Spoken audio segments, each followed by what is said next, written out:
Well, welcome. Tonight, a topic that is near and dear to too many people's hearts in Milford, a topic that seems to have lost coverage by the media over the last 6, 8 months. And obviously, with the picture of Amy there, you know it has to do with helping people get over opioids. But Amy, let's start with an introduction. All right. So I'm Amy Leone. I am the owner of Community Impact in Milford, which we just moved to 12 Congress Street. So we moved from 12 Main Street to 12 Congress Street. I'm also the director and founder of the Juvenile Advocacy Group, which is the coalition, regional coalition, and of the Regional Substance Navigation Program that has been on the forefront of the opioid epidemic and substance use. And now just really newly opened Chris's Corner, which is the Recovery Resource Center, which is located at 12 Main Street in Milford. Now, 12 Congress Street, which building is that?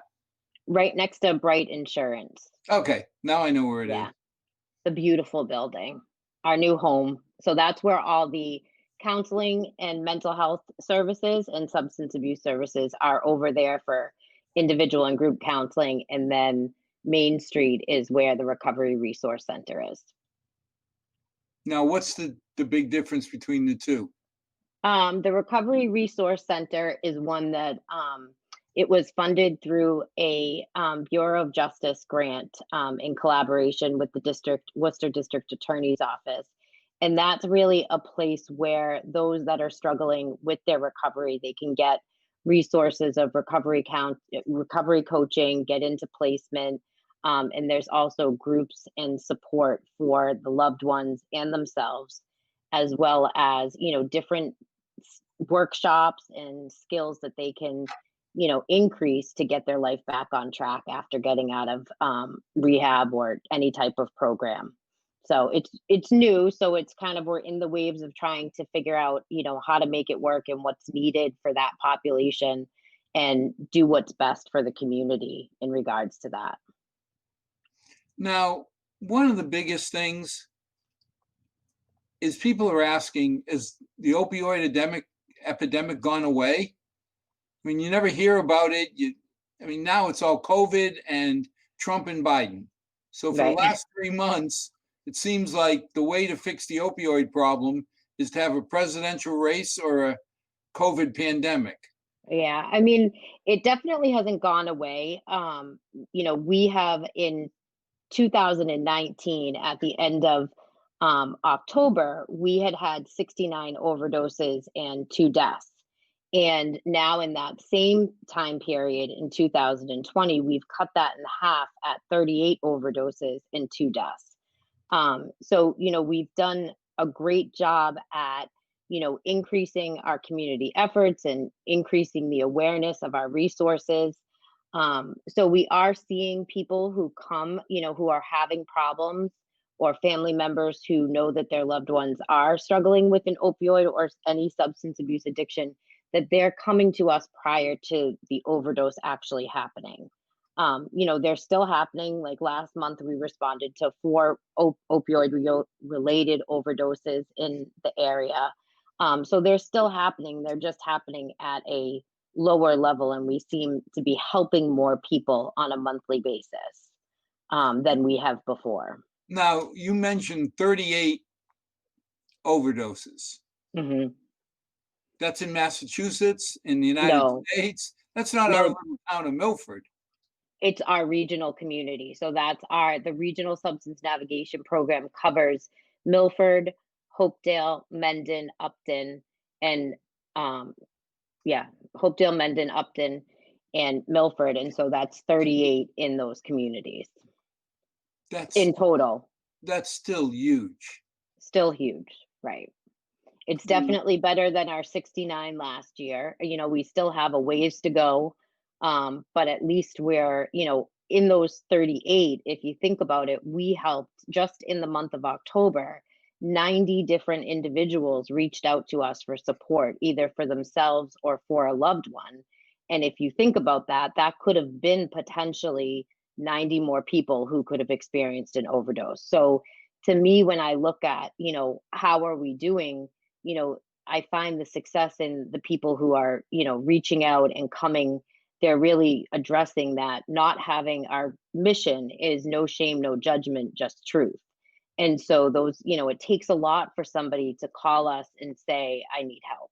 It takes it takes a lot for anybody to say that no matter what issue they're going through. And so, I think we've presented ourselves as just being real people that we're here to help and not judge. And I think that's, one of our biggest I think that's one of the biggest assets that we have to the staff that are in our, that are working for me. Well, you opened our eyes because I'll admit, up until this opioid epidemic really hit me in the face, when I think of heroin addicts, we grew up, you thought of sleazy people hiding in the back alleys of Boston. You Right, never thought of your neighbor's teenage kid who got hooked on painkillers because they were playing sports. right, It still amazes me, at how many of us, plain old basic Milford adults and children right. are riding this ugly horse. And I think that's the whole thing about, you just said the children. I mean, that is, we have helped a lot. In the beginning, we were helping the people who were addicted to, who experienced an overdose. And, we would then reach out and collaborate with the family and give them the support. But now we're seeing a lot more need for the children, that are raised by grandparents or, have been removed from the house and are now in DCF or have experienced some trauma. So, we're doing a lot of work on, trying to support those children that are also victims of the substance abuse because of, addiction within their families. But now these are plain old Milford kids and plain old Yeah. Milford families, right? Yep. It's just like you or I, like it's anybody. There's no discrimination to any of it. And, that's the hardest part is that, you never know, we just have to, everybody could be a victim of this disease. Yeah, and it's amazing because, you know, the center of the universe here seems to reach out. I mean, I had the strangest interview a couple weeks ago or 3 weeks ago. I was interviewing a person for a lab position. Middle of the interview, he goes, "Are you Alexis's father?" And I was like, "Excuse me." He went to school with my daughter. And you sit there and say, never made the connection until he somehow had an epiphany and said, "I know you." And you sit Right. there and say, how many of these people that, if we knew the 90 people that called you, or if we, just knew their names, we may know some of these. These may be old friends or acquaintances. This is not an abstract thing anymore. No. Now, Amy, I've got a question, and it sounds rather naive, but why do people overdose? Well, I mean, the potency of what they're using right now is much more is much stronger than heroin. I mean, right now all we're seeing is fentanyl use. We're not even seeing much heroin. So the amount of, so they'll go into respiratory distress due to, like the amount that they're using or the potency of it. We're seeing a lot more Narcan being used. So when somebody overdoses, the milligrams of Narcan that they need to be revived has increased just because of the potency of the fentanyl. But we're even seeing, like the fentanyl, you'll see that being used, but we've also been seeing it with in pill form. Somebody may think that they're getting a Xanax and it has fentanyl in it. So we're seeing a lot of different forms that the fentanyl is getting into, which is increasing, the risk of overdosing. So we're always trying to warn people about that. One of the things that we're doing because the potency of the fentanyl has gotten so much, stronger, is that we're doing monthly Narcan trainings. Obviously, they're virtual right now. There's one in the morning. It's like the first Thursday of the month. One's in the afternoon and one's at night, so that if you do have a loved one or yourself is, currently struggling with addiction, you can get trained in how to use Narcan, and then we'll get you the Narcan so that you have it in your possession or in your house, so that God forbid somebody does overdose, you have a way to reverse that, and help them before the police or the EMTs get there. Yeah, see, that's the amazing part, because you think if I'm buying an Oxy tablet, it's got 81 mgs in it. So I know it's got 81 mgs. Why would I take 2 or 3? And what you're telling us, it's really not that. I could, if I'm buying non-controlled, I mean, that's a bad word to use, but if I'm just buying heroin or fentanyl off the streets, who knows what's in it and how many times it's been stepped on and cut. Exactly. And if you buy a pill form of a benzo, like a Xanax, how do you even know if that's what you're getting? And what was that? They made the pill. Who knows if it's even real? It could have been in a pill press. You have Right. no idea anymore what you're getting. See, now that makes a lot more sense, because you'd sit there and say, why would somebody overdose? If they know they can tolerate 81 milligrams and they're buying the same thing, but I'll bet the quality control of ye old drug dealer isn't to a level where you can count on what you're getting. Absolutely not. Absolutely not. And, and if you think about it, the people, everybody, the sad part is, and I've said this before, when somebody overdoses, the unfortunate piece is that person that is, addicted, the population will say, where did they get it from? Because they know that it's strong and they can get higher, so sometimes the trend is that once we see one overdose, we know that we're going to start to see more, because people are going to try to find where that person bought it from and get it, because it's going to give them a good high if that person overdosed. I mean, it's a sick mentality to kind of think about, but that's, kind of the trend in what happens when you're in the trenches of addiction. Well, I mean, when you think about it, years ago, you started seeing some of the gangs take basic marketing courses and put little animals and little symbols. And somebody went to a marketing school and said, okay, here's how you expand your market. Give them a little bit more. Yeah. So that the horse feels better than the donkey, feels better than the polecat, whatever animal's on there. But then again, once the competition finds out that you're cutting it less, they're going to even cut it less than you do. Mm-hmm. So all of a sudden, when you sit there and say opioids, they're very, very good at their job. Right. They're respiratory inhibitors. Yep. So they really do shut down your respiration system, your respiratory system, very effectively. Yeah. It's only since Narcan can compete with the opioids that you have a chance to live. Right. And it's in the Narcan, it's even harder with the fentanyl. It takes a lot more to compete with it. And that's what we're seeing, is that the amount of Narcan being used is a lot more, than it was when we had the heroin. Now that we have the fentanyl, it's taking a lot. Now, where does the Narcan come from? Like, do the municipalities buy it? Do the states buy it? So the ones that we're partnered up with, Project Rise, or the Rise Project, and so they have funding through, I think it's like DPH, and they give it to us to give to the people who have been trained. But the police officers and the EMTs all have it, which I don't know how I know that originally we had bought it through like grant funding for the police department years ago. But right now, they all have it, and we try to give it out. Even, when you can if you could go into CVS without a prescription, any of us could, you or I could. I have done it multiple times, and got Narcan through my insurance. So you can get that, and they'll show you how to use it when you go into the pharmacy, and you can, you'll get two dispensers of it. So that's in Massachusetts, that you can get Narcan without a prescription with your insurance.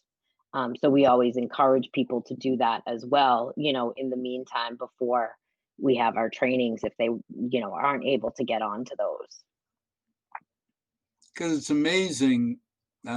Most people have not seen the little U-shaped nasal device that Narcan, but now I guess the patent's coming out or coming up, because I'm starting to see, I've spent at least 3 projects working on Narcan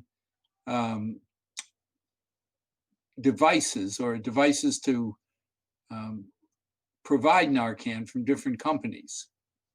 So hopefully the price will come down as there's Hopefully. competition. Yeah.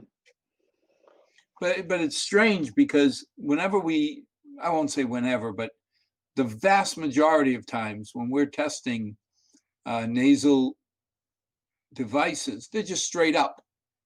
You're just squirting them. And Yeah. then all of a sudden we start getting requests, because the FDA is asking, how does this work at minus 45 degrees? How does it work? Oh, And, again, when you think about it, if I'm developing a medical device, a nasal spray, I can tell you, okay, Miss Leone, stand up straight, hold your head up, and let me administer this. People who are dying or dead, right. they don't tend to respond as well. No, I mean, they're dead. They're dead. I mean, they're almost dead. And, Right. so we've had to start looking at how we're going to make these devices, how we're going to advise people to test them, almost inverted. Yeah. And the world does change a bit. The devices are designed to work against gravity as they go up. Well, now all of a sudden, when you're going down, the spray pattern, the plume geometry, all of that changes. That's so true. I didn't even think about that. I didn't either, till all of a sudden my lab started getting requests saying, our equipment is the gold standard. It's 90% of the globe uses our equipment for nasal spray release. So they started coming to us, and then another one came to us. Then a third company's coming to us. So we're starting to learn a lot about, the plume itself. How oval is it? How straight is it? And then you turn it upside down, and it becomes totally a different animal. Wow, that's interesting.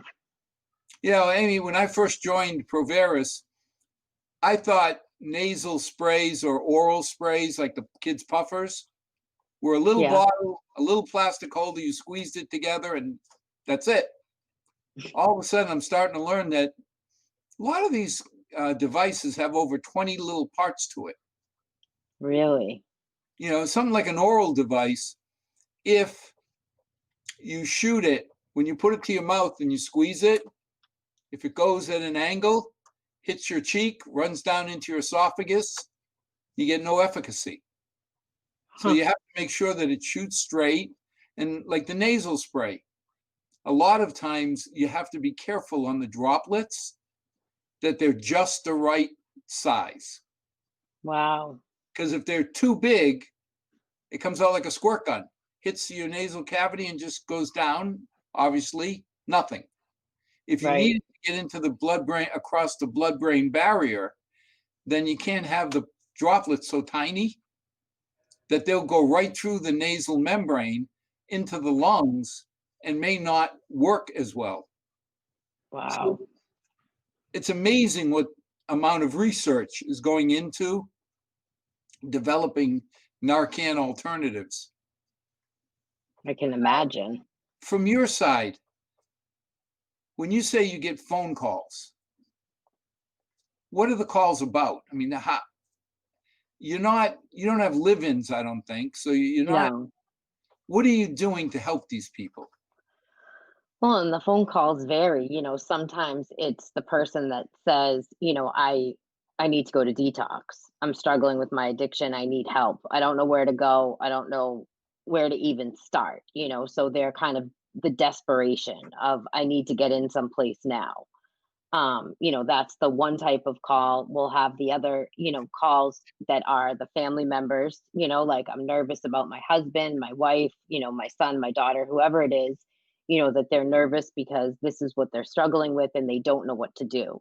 Asking for some guidance or just the ability to be honest with what's going on for them in their household, because a lot of times they have no place to turn or nobody to be, you know, candidly honest with about the struggles that they're really having.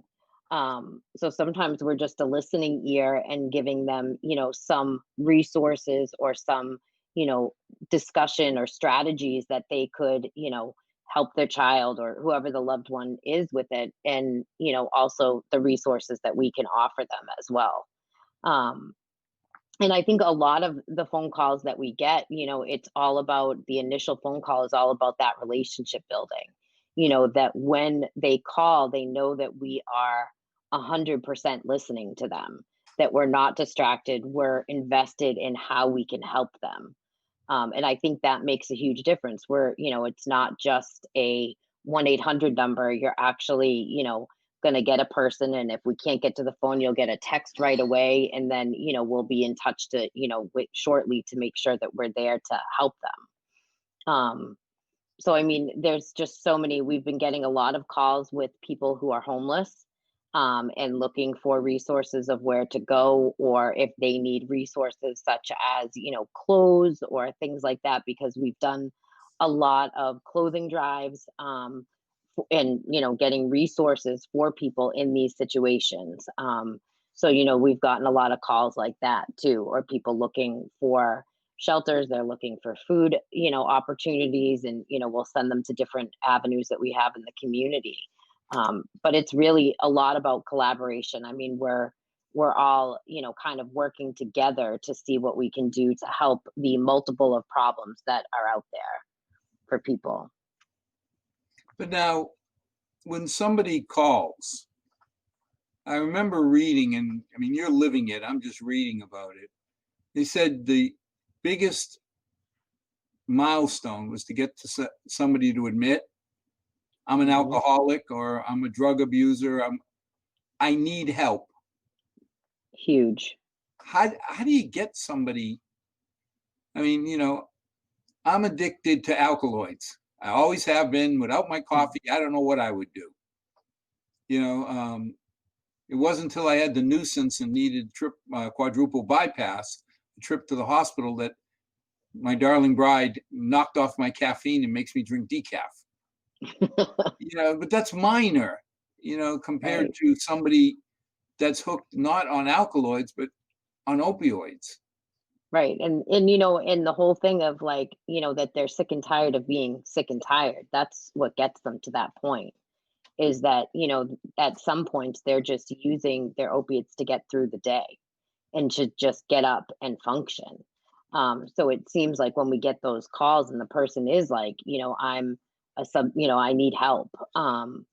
There it comes down to the fact that they're sick and tired of being sick and tired and they want to make a change in their life and they know that it's going to be hard and they don't know how to do it. They've tried it many different ways, but their way hasn't worked. So they're looking to somebody else to help them. But now, when they're kids, the kids who played soccer, played football, hockey, banged up their knee. I mean, when I was in the hospital, they offered me Oxy and I froze. I was scared to death, till they told me, well, we gave you one last night when you came out of surgery. Well, that was only 5 milligrams. I said, I don't care. If I can't deal with anything, I'll deal with Motrin, ibuprofen. Right. I'll take 4 of those, call it a Motrin, and be not as happy as I would if you gave me an Oxy, but I felt a lot safer. But right. What do you say to the kids who get stuck? They don't know what life is yet. No. And, it's trying to get them to, it's usually that if they, the stories are that that's how they started. But when they finally got to the end, that's not where they're at, because those oxys or those Percocets that they started on from that knee injury, once that prescription runs out, they're addicted and they can't afford to buy those off the streets. I mean, and Oxy 80 is $80 if you're lucky, so they now have to switch to heroin or now fentanyl.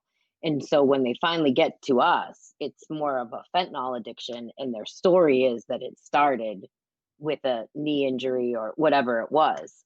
But where they're at the end isn't there.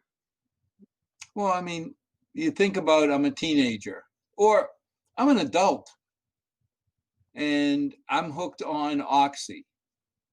3 tablets a day to maintain the titer I need, $80 a tablet.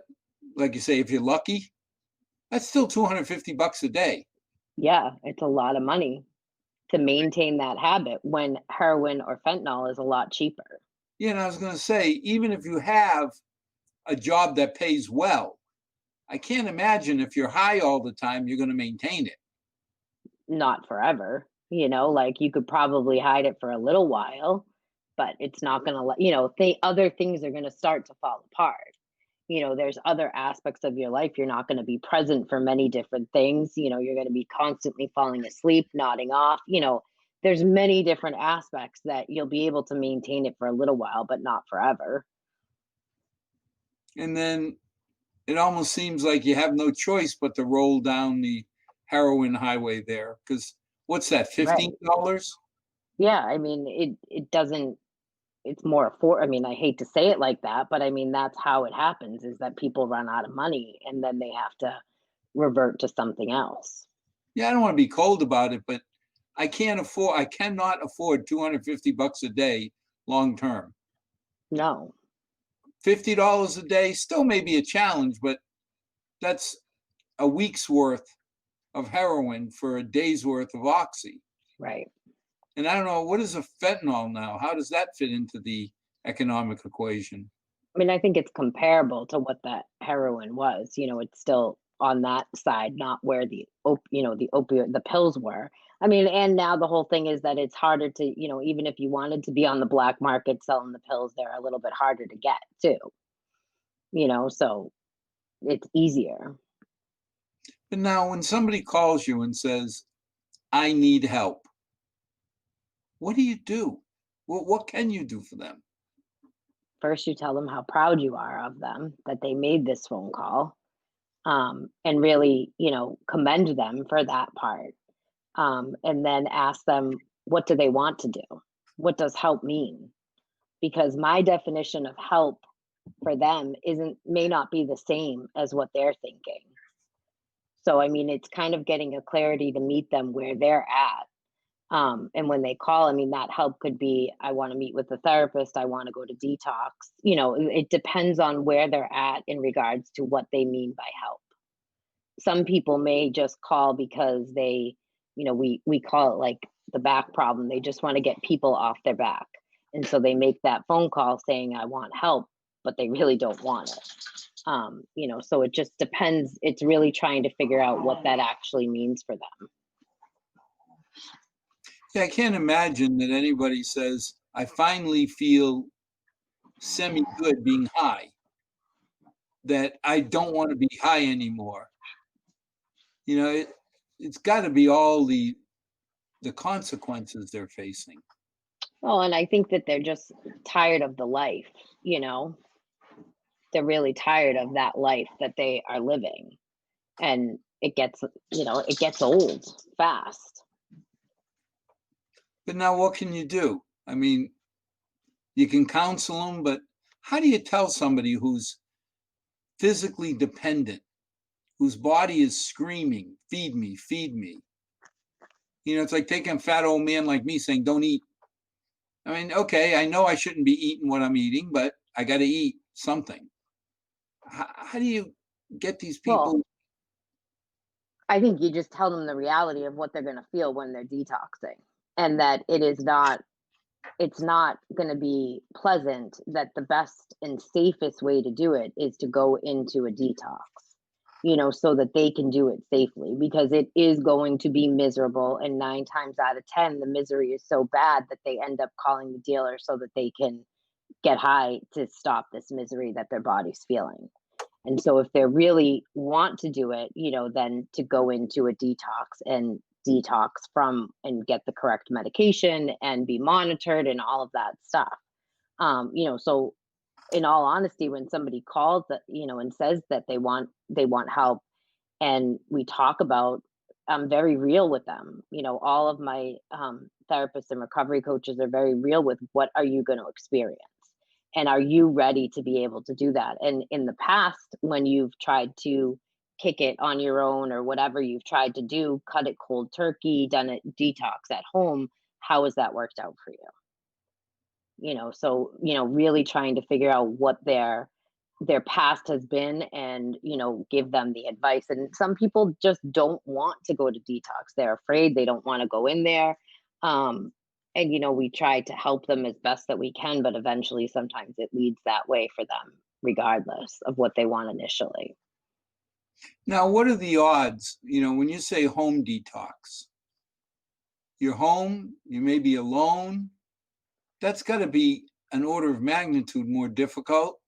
Miserable. In a house, or a detox center where you have trained people to support you and help you.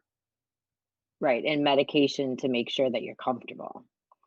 It's miserable. And that's why we'll tell, some people will want to try to do it on their own, and they'll try because they're just fearful of going into a program or being away from home or whatever it may be, but it is a miserable situation. I mean, they feel miserable. Not able to get out of bed, their bodily functions are just out of control. Their body is just in utter pain. Their back, their legs are shaking, and it's just a lot that they go through. And, trying to let them know that they don't have to do that. They don't have to tough it out like that. They can get medical assistance to help with that. What are the odds? Okay, I've called you. I'm going to you because I want help for whatever reason. Mm-hmm. Now, what's the odds on me coming out of home detox versus a detox center and not falling back on the drugs? I think it depends on every individual is different. It just depends on their desire to really stay clean. How bad do they want this? But out of And what 10 are they? people, Amy, 10 people come to you. If you I put would. 10 at home, how many can you save? Ugh, I think they have a better chance of, I don't know, it could be like a 50-50 shot, because sometimes when they're home, they will make it to day 3 and then relapse because the pain is so bad. Somebody will go into a detox and be there for 5 days and come out and use, so sometimes it's probably, and I don't know. I've never really thought about that question, but I think it could be either way.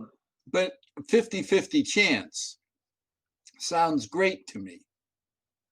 You know what I mean? Yeah. You can always say, I'm going to feel bad about 50% of the people that I lost. But wait a minute, there's a good chance that you could save 50 people. Right. And, 50 people and 50 families. And as cruel as it sounds, that sounds like a great number that you can help that many people. And you would hope that, like, if the person is at home, they would have family around to help them, through the detox, and some support system, if they were doing this home detox for themselves. Yeah, but isn't that easier if they're young? I mean, God forbid, if it was your child or, a family's child, I would think it would be easier for the family to wrap themselves around the individual. Right. If you're a grumpy old man like me, who knows what family or lack of family situation you have. Right. What's left. because I would imagine by the time you get to the point of calling saying, I can't stand it anymore, I need to make a change, you haven't been the most pleasant person for your family to support. Right. I mean, a good majority of the, when you look at our statistics, I mean, good majority of them are within their 30s. When we look at the people that we're helping, it seems like most of them are between 30 and 39. And then our next largest population is between 20 and 29. Why? I think it's the trend, like right now, that's kind of the most typical age that's there. And it seems to be pretty even, more males than females, but not by much, that we're working with. Um, but I think in that age, maybe they were in that whole Percocet start, and then the OxyContin, and then, it led to heroin, where it's that, 30 to 39. They were in the beginning of that trend of all of that before anybody knew that this was kind of going to lead to this direction, was Is it that age getting range. better? I mean, you think about when we were kids, our parents, whatever, everybody smoked. And it wasn't until, I still smoke. I still have a cigar every 3 or 4 months. I don't know why. I know it's bad for me. But, you had people who were smoking packs of cigarettes a day, knowing Mhm. that, it's the Chinese death by 1,000 cuts. You knew it was bad for you, but you did it. And then all of a sudden, I can't have a cigar anywhere around. My kids will go crazy. Right. So, at the end of the day, when you read that kids who smoked usually came from parents who smoked, it got people like me to stop. Right. Even my cigar, I'll admit, every 3, 4 months I have a drink or a cigar. I feel like a kid sneaking away from, like the old days of sneaking away to have a cigarette somewhere. But is it getting better? Are the younger kids not falling prey to this? I mean, I think so. And one of the things that you hear is like now you hear a lot of them, a lot of the younger kids are, doing a lot more of the marijuana, whether it's the edibles or the, vape pens and the dabs and things like that. And the classic thing that they say is that it's not as bad, at least I'm not doing heroin, because they realize that the heroin is bad and they're using this as like, oh, it's not as bad. Like to justify it, of course. So you have to have those conversations with the younger population too, of how sometimes marijuana is just that bridge drug. It just kind of bridges you to the next thing and to the next thing. Is it really? I mean, when you really look at a lot of these, a lot of the people that we've worked with, they'll talk about how they started with smoking weed, but they also are not the person that just like smoked weed. They do it to the extreme. It's like all Yeah. or nothing, so it is a little bit different, but even at the point of when they're doing heroin, they're probably still smoking weed, so it's something that they never gave up. They just continued to do it as their drug choices changed. Yeah, like I say, it reminds me of seatbelts. I never wore my seatbelts till I had kids. Now it's even when the kids aren't around. It's something that I guess as we grow up, you start worrying more about your kids than you do about yourself. And to make sure that they don't develop bad habits, you have to cut Right. yours. Right. So, I always wonder because, depending on your opinion of marijuana, you cite either the examples that prove it's not a gateway drug or the examples that prove it is a gateway drug. Right. But I can't figure out the difference really between that and alcohol. They Right. both, I can drink alcohol, I can smoke pot, and now that I'm old enough to make that decision, I do neither. I can't win this game. Right. Right. Now, you talk about a facility on Main Street and a consulting facility on Congress Street. Right. What happens in the Chris Corner Recovery. Is that what it? Yeah, Chris's Corner Recovery Resource Center. It's actually named after Chris Swindell, who is a Milford Aw, family. Yeah, so it's named after him. And yeah, so that's who it's named after. And um, yeah, so that place that's funded through a grant through the Bureau of Justice and in collaboration with the Worcester District Attorney's Office. Um, we had been awarded that grant in October of 2019. Yeah, because this is, yeah. And obviously with the pandemic happening and, all just slow moving, we weren't able to open it. So then this, obviously in September, we finally opened it. And that is a place where people can go.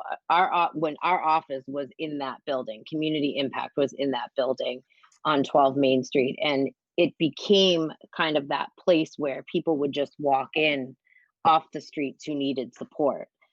So it's very well known for being a resource center when we were there as as the mental health facility part of it. And so we felt that it was most important to keep that where where it's located is already known. It's centrally located. The bus stop is right across the street if people needed to, the bike trail, everything. So that serves a little bit. There is still counseling there that's, focused on substance abuse, and there's recovery coaching, and there's meetings every single night. There'll be more meetings that were happening on a weekly basis, and during the day, there'll be workshops, use of computers, or, if it's like board games or whatever, place to kind of like check in the people who are outside living, homeless, being able to kind of drop in to get warm for a little bit. So right now it's only open for some counseling on particular days, and then it's open for the groups at night. And then as we kind of expand that, and based on whatever happens with the pandemic, we're obviously there's only 10 people allowed in the building at once with masks, with hand sanitization stations, and so abiding by all of the rules and regulations, and doing more of the groups via Zoom and virtually. So, but now it's a Tuesday night. You've got a group in. mhm. It's now becoming winter. What do you do when you find out that 3 or 4 of them don't have a Our home? homework. What do you do with these people? Well, it's interesting that you say that question because I was outside of the building. There was a group going on, and I was in my car, and one of the men saw me that's homeless, and they know that they've known me from different community stuff. And he told me, I have just the clothes on my back. I have nothing. And I was, thankful that we had all of the donations that we had over at Congress Street, that I was able to give him as much as he could, like to keep him warm and, for the night, and give him a little bit of food and some hygiene products. But, where do you send them? You know, um, That's my that's the point. hardest part. Yeah. And, the hardest part is now with COVID, a lot of the shelters are not taking people unless they have a negative COVID test. So we just actually had a meeting today looking at, pathways we have in Milford where was the pop-up shelters when it was a certain degree. So, talking about what's going to happen with that over the winter, but also working to find out what shelters are actually taking people with or without that COVID test, so that we have places that we can send them, or resources to give them if they need it. Because the number of people that we know that are sleeping in their cars is just growing. It's growing every single day. And they're coming from like warm places. We don't even understand why they're coming to Milford. Like, what's making Milford, this place to come when it's about to be freezing? Yeah, I mean, if I had a choice, I'd be living down in Florida. Right, right, I mean, I don't want to be cold about it, but cold is not something I'd look forward to. right, right.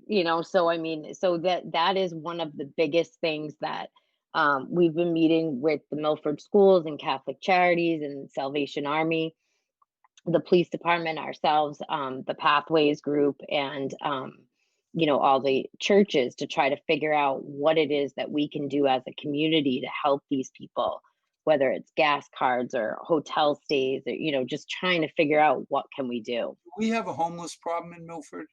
Yes, How big is it? it seems it was very interesting. We had one of our events in the community at the office on Main Street, and we were helping a specific family that was homeless. And the message that we were giving things away to the homeless population spread like wildfire. We had about 30 homeless people come by to get, I need shoes, my shoes broke. I need, do you have any sweatshirts? Do you have pants? Do you have all socks, gloves, like all these things that we were giving out that we realized, oh my goodness, our homeless population is growing. Lisa Trusis and I in the Milford Police Department, we would used to go back into the woods to the tents and give them hygiene products or Narcan or see what they needed. We did a whole thing where we gave out bug spray and sanitization stuff for the homeless population, because it seems to be growing. I mean, you're talking 30 Milford people Right. out Who on are the street. or who are staying in Milford, whether they're from other communities or from other states, which is what we've been seeing, but still, you know, it's a lot. And I mean, I'm thinking when it gets cold, Where are they going you, to go? you read about the homeless problem in California where it's going to get down to 65, 70 Right. degrees at night. I mean, I don't want to be insensitive, but that's annoying and bad. Getting down to zero, I mean, feels like it's deadly. Well, and you have, like you think about it and like they have their tents, but that's not really going to work come the winter, so there are, we've heard cars, we've heard storage facilities, different things that, they're very resourceful in how they, will stay. But I mean, none of them want to live like that. It's just it's going to be it's definitely an issue that we are meeting about, on a weekly or bi-weekly basis, trying to figure out what are we going to do before it gets cold, because we're going to have a problem. It's got to kill you because, especially if they're kids. I mean, Or families, like yeah, one of the things that we've been struggling with is, and this is horrible, but we could get a mother and a child into a shelter very easily, but a father with their child is not easy at all. So that has been the biggest struggle, is where do you put a father who has his child? There's all these domestic violence shelters for mothers and their children, but not fathers and their children. So that's been something that's really been on the forefront of my brain, is how do we help these fathers who have custody and have their children but are homeless? Where do they go? And how do they stay together? again, I'm sorry to be naive, but why such a disparity between Well, mom exactly. and child and dad and child? Right. And so why is it that there's not enough resources for that father and that child? Because this isn't the first time it's ever happened that we saw, and that has been one of the things that we consistently are talking about ever since we realized that there's not many resources for fathers and children. It, Wow. there, it's something that, like, until you're confronted, you think that it would be equal because of the way the world is, but it's not. It's completely different, and all of us were shocked. Like, what do we do? Amazing. Because I guess they won't separate the family because I could see, okay, take my daughter into that nice warm shelter. I'll sleep outside, but protect my daughter. Right. But that's And got to trust be that person to protect your daughter. now, that's got to be scary that I'm putting Right. my daughter in the middle of not the happiest people. Well, and who is homeless and is Right. scared and has just left their mother, like there's so many dynamics of I don't want to be separated from my father because that's all I have left. That's my anchor. Right. That's it. That's my family. That's my protection. And how do you separate them? I mean, in your heart, as a human being, you can't do that. As a mother, I can't Right. even think of that. It's like they either go together or they don't.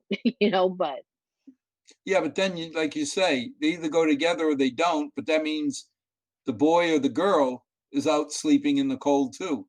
right. And I And mean, I just that can't imagine how you say that people are resourceful, but resourceful or not, how do you survive out in this cold? and for how long? Right. That's the whole thing. And for how long do you survive like that? If that's what it has come down to it.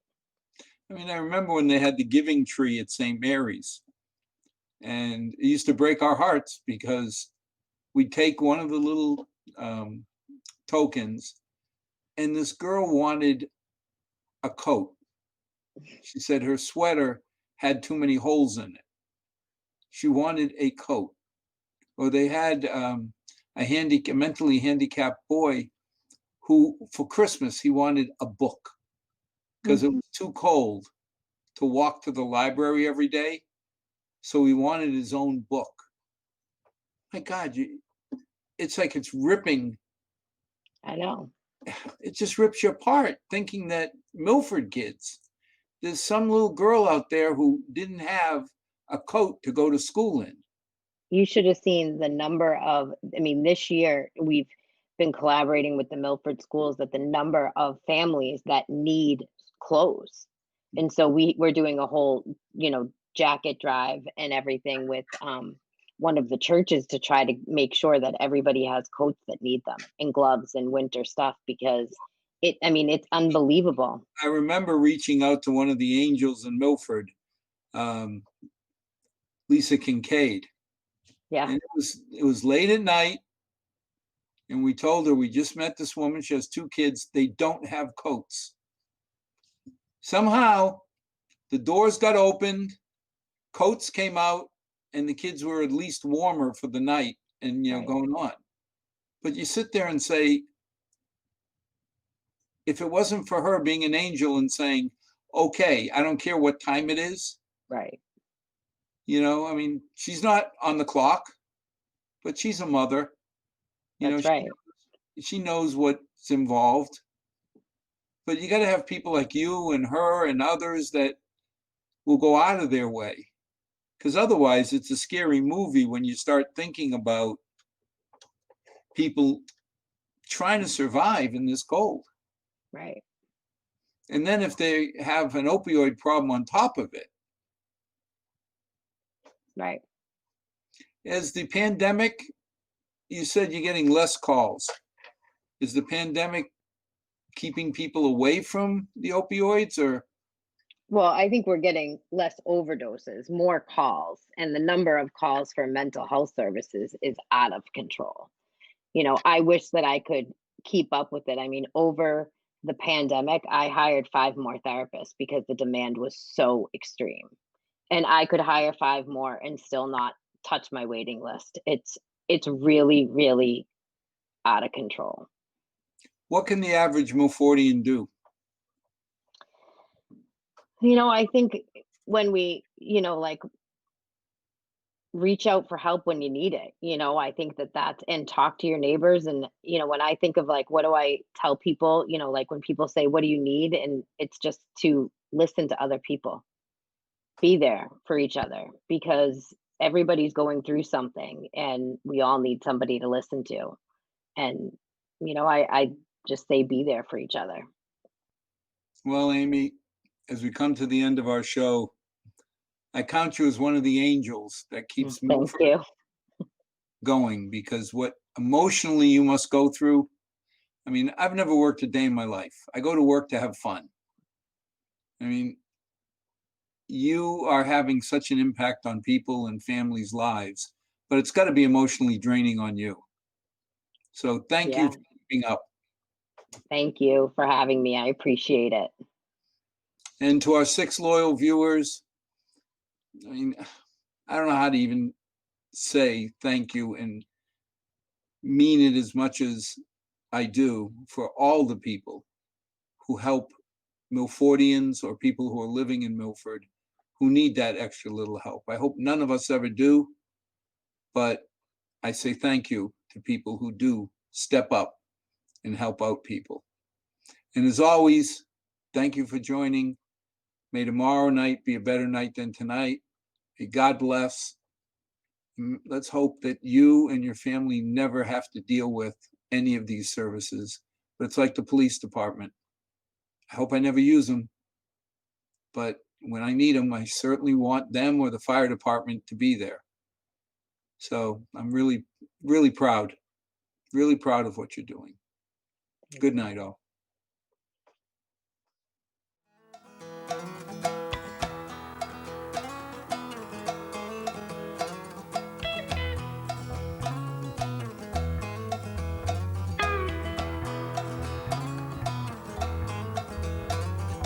Not too long since I've been home.